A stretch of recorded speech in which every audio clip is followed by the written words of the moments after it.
If this is how your child feels after losing you for a minute, just imagine if they lost you for life.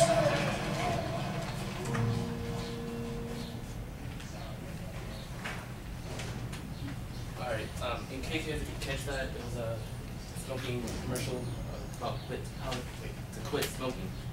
I am not here to judge you or persuade you to stop smoking. Today, I'm here to highlight for you the negative effects that smoking has on your body and to other people. I have been researching this topic for the past 2 weeks. I personally don't smoke because to me it's a turn-off and I don't like the smell. But I grew up with people who did smoke, like my uncle James, for example. He started smoking when he was 13 years old. 13, that's pretty young. He started with 1 cigarette, and then 2 cigarettes, and then a pack, and then 2 packs. As a result, he developed cancer in his larynx, which is also known as your voice box. So in order for him to talk, surgeons and doctors had to place a nickel-sized hole in his voice box, and also you had to get a voice output box. So when he was talking to me, he sounds like, Tyler. I'm like, huh? Will you hear me now? Yeah, good. That's what he sounds like. The first thing I want to know are that there are many effects, negative effects, physical effects of smoking has on our body. The first, the main parts of our body that smoking can be harmful to is the skin, the mouth, and the lungs. Smoking is a danger to the skin because smoking restricts the blood vessels under our skin and prevents oxygen and nutrients from getting to our skin. And this can cause facial wrinkling. This is Amy. Say hi. Hey. Doctors and scientists simulated her age if she smoked and if she didn't. Right now she's 30 years old. That's like, I don't know. The next danger is to our mouth because it can cause bad breath and yellow teeth and loss of taste. This is because all the nicotine and tar in the cigarettes, when you inhale, it catches onto your teeth. Look at that. I don't know why she's saying cheese.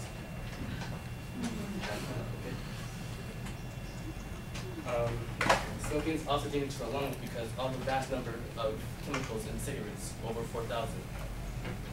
Can cause cancer and mouth cancer, and this cancer can spread to other organs inside your body. Like this is an example of a smoker's lung, and all of this is popped up because it's falling off and it's turning black.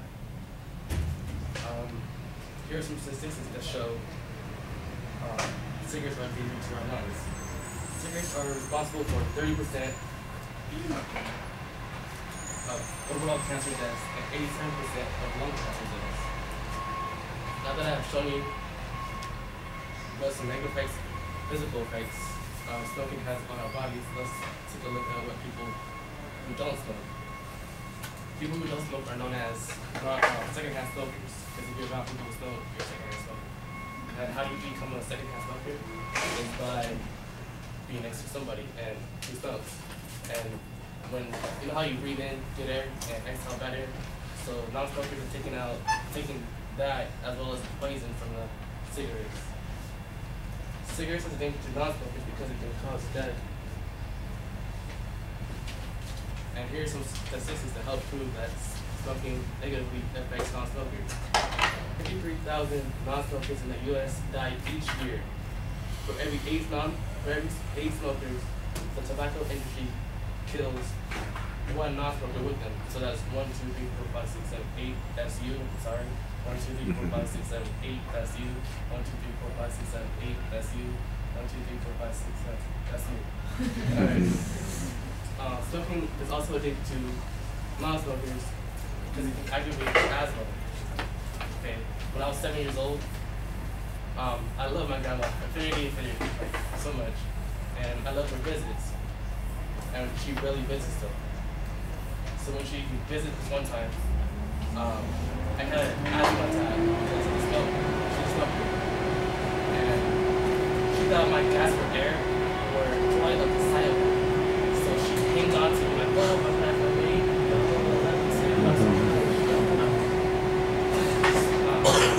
eventually, she found out from me stuff. And I went to the hospital. Today, I had a dream. And it affects us not because of why you think others. This is an issue that affects all of us, even if you can't see it. Thank you.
All right, Tyler, you have a lot of nice personable things in the story. In the speech, the story with your grandmother, for instance, I thought worked pretty well there toward the end of the presentation.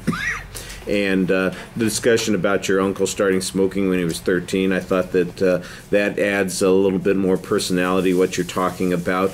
And you need to talk to us a bit more while you're doing those sorts of things. You've got that page in your hand you keep referring to, and just connect with us a little bit more. That's probably the easiest thing to pick out that says let's fix that right away.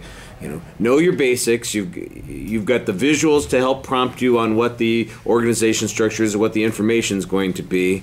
So let's get that page out of your hand so you stop, keep looking at that, take us out of the interaction that you're trying to have with us and turn it more into just reading through this and getting through the material. And I think that will be so much better. It's also waving around. It's a big piece of paper. It's not even just cards with a piece of information on it. It becomes a flag that you're waving during the presentation. So you want to get rid of those sorts of things.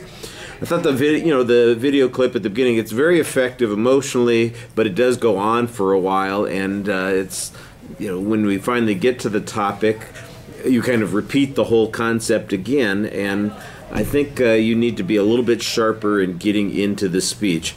Your voice is fine, except, of course, at the end when we've got the garbage truck out there making all that noise. And that's one of those times when you have to compensate a little bit, like the siren's going right now. In order for me to be heard, I have to raise my voice a little bit here and there. And then it goes away, and then you can kind of drop down a bit.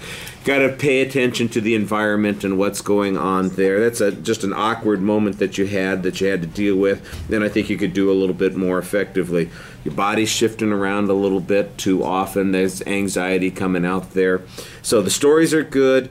The visuals maybe a little overdone. I think maybe you have a few too many things that you're trying to do. You got the video clip, you got a whole bunch of pictures, you got the campaign that's going on there. Let's maybe simplify and streamline it a little bit and talk more to the audience and tell your stories in a more interesting way. And I think you've got a lot of things in the speech that are going to work if you can get away from the notion that I'm giving a speech and just think about I'm talking to people. Get the page out of your hand, relate to the stories and experiences to the audience, and it'll be a lot more natural then.